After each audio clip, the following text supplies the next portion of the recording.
آمین۔ یسوع مسیح کے قادر جلالی بابرکت اور قدوس نام میں آپ سب کو سلام۔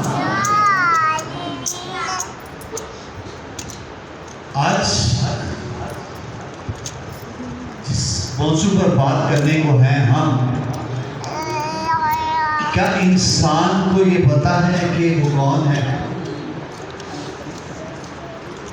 اس کی قدر، اس کو پتا ہے کہ میں کیا روح، جو خدا کی روح ہمارے بدن میں ہے، جو خدا نے اپنا دم ہماری زندگی میں پھونکا ہے، تو وہ ہستی کیا ہے؟ ہم اپنے آپ کو ایک خاص خدا کی بنائی ہوئی برکت ہے، اور جب خدا نے مٹی سے انسان کو بنایا تو اس نے کہا بہت اچھا ہے۔ جب خدا کی نظر میں بہت اچھا ہے تو کیا انسان اپنی نظر میں یا دوسروں کی نظر میں کیوں نہیں اچھا؟ اسے کہا کہ میں نے انسان کو اپنی صورت پر بنایا ہے، تو خدا کی صورت اور خدا کا روح ہم میں ہے، اور اس نے ہماری صورت بھی اپنی ہتھیلیوں پر کھود رکھی ہے، تو ہم عام انسان نہیں، آپ جو ہیں عام انسان نہیں ہیں، آپ ایک خاص برکت کے لینے کے لیے، اس کے نام سے جینے کے لیے، آپ ایک جیتی جان اس کی صورت پر بنائی ہوئی اسپانس کے خدا نے اپنی صورت پر ہمیں بنایا ہے، تاکہ ہم اس کا کیا کریں؟ اس کے جلال کو ظاہر کریں۔ ہم خاص ہیں، عام نہیں ہیں۔ جو خدا کے جلال کو ظاہر کر سکے، وہی شخص خدا کے جلال کو ظاہر کرتا ہے جو خاص ہوگا۔ جو عام شخص خدا کے جلال کو ظاہر نہیں کر سکتا۔ کیا چور کبھی خدا کے جلال کو ظاہر کر سکتا ہے؟ ڈاکو خدا کے جلال کو ظاہر کر سکتا ہے؟ گالی گلوچ، لڑائی جھگڑا اور بہت سارے زمینی کام جو انسان کے اندر ہیں، وہ خدا کے جلال کو ظاہر کر سکتے ہیں۔ وہی جو خاص شخص جو روح سے معمول ہوگا، جس کو اس نے اپنے روح سے اس پر مہر لگائی ہوگی، وہی اس کے جلال کو ظاہر کرے گا۔ ہاللیلویا۔ آئیں ہم خدا کے کلام میں سے دیکھیں کہ ہم کیا ہیں۔ خاص ایک اس کی چنی ہوئی قوم ہے جو خدا نے زمین پر ہمیں بھیجا ہے، تو ہم کیا کر رہے ہیں؟ آئیں ہم ضرور دیکھیں خدا کے کلام میں سے پہلا پطرس اس کا دوسرا باب، پہلا پطرس اس کا دوسرا باب، اس کی نامی آیت سے ہم خدا کے کلام کی تلاوت کریں گے، اور 2 یا 10ویں آیت تک ہم پہنچیں گے۔ یہ بڑا خوبصورت بات آج ہم تک پہنچی ہے۔ لیکن تم ایک برگزیدہ نسل، شاہی کائنوں کا فرقہ، مقدس قوم اور ایسی امت ہو جو خدا کی خاص کیا ہے؟ ملکیت ہے، تاکہ اس کی خوبیاں ظاہر کرو، جس نے تمہیں تاریکی سے اپنی عجیب روشنی میں بلایا۔ پہلے تم کوئی امت نہ تھے، مگر اب خدا کی امت ہو۔ تم پر رحمت نہ ہوئی تھی، مگر تم پر رحمت ہوئی ہے۔ خدا کے پاک کلام کا پڑھا اور سنا جانا